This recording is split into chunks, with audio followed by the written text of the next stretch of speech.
안녕하세요, 여러분. 오늘은 퇴직 준비 시리즈의 두 번째 시간으로 법적 행정적 준비에 대해 알아보겠습니다. 많은 분들이 퇴직금만 받으면 끝이라고 생각하시는데 사실 퇴직 후에도 해야 할 중요한 행정 절차들이 많이 있습니다. 특히 세금과 관련된 부분에서 잘못 선택하면 수백만 원, 수천만 원의 차이가 날 수 있어요.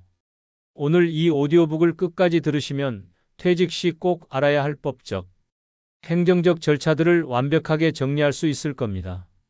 첫 번째로 퇴직금 수령 방식의 선택에 대해 말씀드리겠습니다. 퇴직할 때 가장 먼저 결정해야 할 것이 바로 퇴직금을 어떻게 받을 것인가입니다. 첫 번째 선택지는 일시금으로 받기입니다. 퇴직소득세를 바로 납부하고 나머지 금액을 받는 방식으로 장점은 즉시 현금 확보가 가능하다는 것이고 단점은 높은 세금 부담이 있다는 것입니다. 두 번째 선택지는 IRP 계좌로 이체하는 것입니다.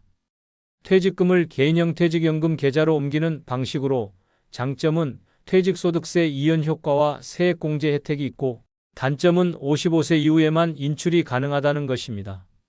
실제 세금 차이를 계산해 보겠습니다. 예를 들어 퇴직금이 1억 원인 경우 일시금으로 수령하면 퇴직소득세 약 800만 원을 내고 실수령액은 9,200만 원이 됩니다. 하지만 IRP로 이체하면 세금 납부 없이 전액 1억 원을 이체할 수 있습니다. 여기서 끝이 아닙니다. IRP로 이체한 금액은 연간 700만 원까지 세액 공제가 가능하고 소득세 15%를 절약할 수 있습니다. 또한 55세 이후 연금으로 수령할 때는 연금소득세가 적용되는데 이는 일반적으로 더 유리합니다. 결론적으로 당장 현금이 급하지 않다면 IRP 이체가 압도적으로 유리합니다. 두 번째로 국민연금 수령 시기 전략에 대해 말씀드리겠습니다. 국민연금은 언제 받기 시작하느냐에 따라 평생 받을 수 있는 총액이 크게 달라집니다. 기본 원칙을 살펴보면 정상 수령은 출생연도에 따라 62세에서 65세 사이입니다. 조기 수령은 60세부터 가능하지만 매월 0.5%씩 감액됩니다.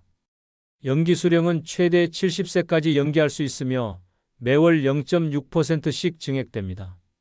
실제 계산 사례를 들어보겠습니다. 월 100만 원을 수령할 예정인 분이 있다면 60세 조기 수령 시에는 매월 70만 원으로 30% 감액됩니다. 65세 정상 수령 시에는 매월 100만 원을 받고 70세 연기 수령 시에는 매월 136만 원으로 36% 증액됩니다.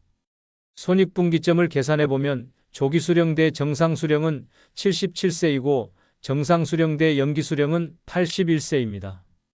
한국인 평균 수명이 83세임을 고려하면 건강하신 분들은 연기 수령이 유리할 수 있습니다. 하지만 개인의 건강 상태, 가족력, 현재 필요한 현금 흐름을 종합적으로 고려해야 합니다. 참고로 모든 연금을 한꺼번에 연기할 필요는 없습니다. 국민연금의 일부만 연기하는 부분연기 제도도 활용할 수 있습니다. 세 번째로 건강보험 및 세금 점검에 대해 말씀드리겠습니다. 퇴직하시면 자동으로 직장가입자에서 지역가입자로 변경됩니다. 직장가입자 시절에는 보험료가 월급의 3.43%였고 회사와 50대 50으로 분담했습니다. 또한 피부양자인 배우자나 자녀에 대한 추가 보험료는 없었습니다. 지역가입자로 전환된 후에는 소득할당 보험료와 재산할당 보험료를 내야 하고 피부양자도 각각 보험료를 부담해야 합니다. 보험료 전략을 알려드리겠습니다. 첫째, 피부양자 자격을 재검토해 보세요. 성인 자녀가 있다면 별도 가입이 유리할 수 있습니다. 둘째, 재산 처분 타이밍을 조절하여 부동산 매각 시기를 조절하면 재산할당 보험료를 최소화할 수 있습니다. 셋째, 금융소득이나 임대소득 등의 소득 신고를 적절히 관리해야 합니다. 퇴직 관련 세금 절세 전략도 중요합니다. 퇴직소득세 절세를 위해서는 IRP 이체로 세금을 이연하고 퇴직소득 공제 한도를 최대 활용하며 분할수령을 통한 세율 구간을 관리해야 합니다. 종합소득세 대비책으로는 퇴직 연도에 중도 퇴직한 경우 연말정산과 종합소득세 신고 선택권을 활용하고 의료비나 교육비 공제 항목을 미리 준비해야 합니다. 증여상속세 대비책으로는 퇴직금을 활용한 자녀 증여 계획을 세우고 배우자와의 공동명의 전환 등을 고려해야 합니다. 네 번째로 추가 행정 절차 체크리스트를 말씀드리겠습니다. 퇴직 즉시 처리할 것들입니다. 퇴직금 수령 방식을 결정하여 회사에 통보하고 건강보험 지역가입자 전환 신고를 해야 하며 해당자는 고용보험 실업급여를 신청해야 합니다. 1개월 이내에 처리할 것들입니다. 국민연금 수령 시기를 신청하고 IRP 계좌를 개설하여 이체를 신청해야 하며 주민세나 자동차세 등의 과세 기준을 변경해야 합니다. 분기별로 체크할 것들입니다. 건강보험료 부과 내역을 확인하고 국민연금 예상 수령액을 재계산하며 세무대리인과 절세 방안을 상담해야 합니다. 필요한 서류들도 준비해야 합니다. 퇴직증명서와 퇴직소득 원천징수 영수증, 국민연금 가입 이력 확인서, 건강보험 자격특실 확인서, 그리고 각종 금융계좌 정리 관련 서류들을 준비해 두세요.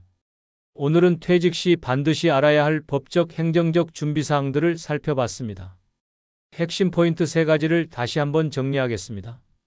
첫째, 퇴직금은 IRP 이체가 압도적으로 유리합니다. 세금 절약 효과가 크기 때문입니다. 둘째, 국민연금 수령 시기는 개인 상황을 종합적으로 고려해야 합니다. 건강과 현금 흐름 등을 함께 고려하세요. 셋째, 건강보험료 변화를 미리 계산하고 대비해야 합니다. 지역가입자로 전환되기 때문입니다.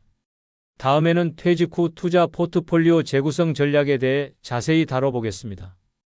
은퇴 자금을 어떻게 안전하면서도 효율적으로 관리할 수 있는지 구체적인 자산 배분 방법을 알려드릴 예정입니다. 여러분의 성공적인 퇴직 준비를 응원합니다. 감사합니다.